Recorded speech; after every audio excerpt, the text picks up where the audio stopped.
আজ শনিবার সকাল আনুমানিক 10টার দিকে মহিপুর মৎস্য অবতরণ কেন্দ্রে ঘটে এক ভয়াবহ দুর্ঘটনা। রাঙাবালির বোট মালিক সাইফুল ইসলামের ট্রলারে হঠাৎ গ্যাস সিলিন্ডার বিস্ফোরণে মুহূর্তেই ছড়িয়ে পড়ে আগুন। আসসালামু আলাইকুম, আমি সাইফুল ইসলাম। বোর্ডের মধ্যে শুয়ে আছিলাম, ঠিক আছে, 3 জন আছিলাম বোর্ডের ভিতরে, 8টা মানুষ তরে আসলে পরে ঘুমাইয়াছিলাম, মানে এই চুলা জ্বালাইছিলে, গ্যাসের চুলা। ওইটা সিলিন্ডারটা চুলা জ্বালানোর মতো বাস্ট হয়ে গেছে। বাস্ট হয়ে যাওয়ার পর কই কি এরা কমিতে আছে ভাইজান, কানে আওয়াজ হয়ে গেছে, আহত হয়েছে 3 জন। লাভ ভাইয়া খালে ভরে গেছি। লাভ দিয়ে খালে পড়ছেন সবাই? 3 জন খালে ভরে গেছি লাভ ভাইয়া। ওরা আগুন নিবেছেন কিভাবে? আগুন নিবেছে সাইডে যারা আছে আর পানি বেনি মারছে। আগুনের লেলিহান শিখা থেকে প্রাণ বাঁচাতে জেলেরা ঝাঁপ দেন নদীতে।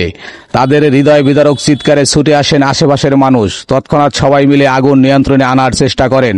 এই ঘটনায় দগ্ধ 3, সাইফুল ইসলাম 30, জহিরুল ইসলাম 55 ও শহীদুল গাজী 30। গুরুতর আহত জহিরুল 55 বর্তমানে বরিশাল শেরে বাংলা মেডিকেল কলেজ হাসপাতালে চিকিৎসাধীন রয়েছেন। তার অবস্থা আশঙ্কাজনক। সমুদ্র জীবনের ঝুঁকি আর সংগ্রামের আরেকটি বেদনাদায়ক চিত্র এ ঘটনায় ফুটে উঠেছে। Desk report, Kuakata update.